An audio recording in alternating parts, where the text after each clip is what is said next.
To poznáte špagatíkovú metódu predpovede počasia. Keď je špagatík vodorovne, fúka silný vietor. Keď zo špagatíka kvapka voda, vonku prší.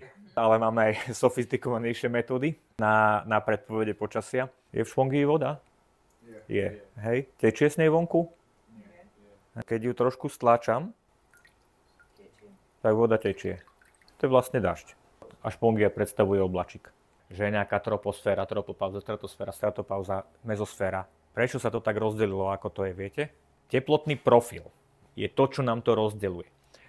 Ja vám teraz poviem, že troposféra od nuly, od zemského povrchu, po 11 km. Povedzme, že pekná teória. Ono to tak úplne nie je. Tam nie je nakreslená nikde čiara. A to rozdelenie mi určuje teplotný profil, ako sa s výškou mení teplota.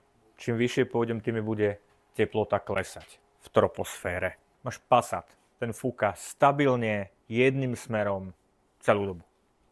Tak to je 2 týždne rovno potom doprava. V pneumatike je 2,5 atmosféry tlak, je nafúkaná, vonku je atmosféra 1. Keď otvorím ventil na pneumatike, čo sa bude diať? To znamená, ten vzduch z vyššieho tlaku sa chce dostať do toho nižšieho. Kde vznikol vietor? No pri tom ventile.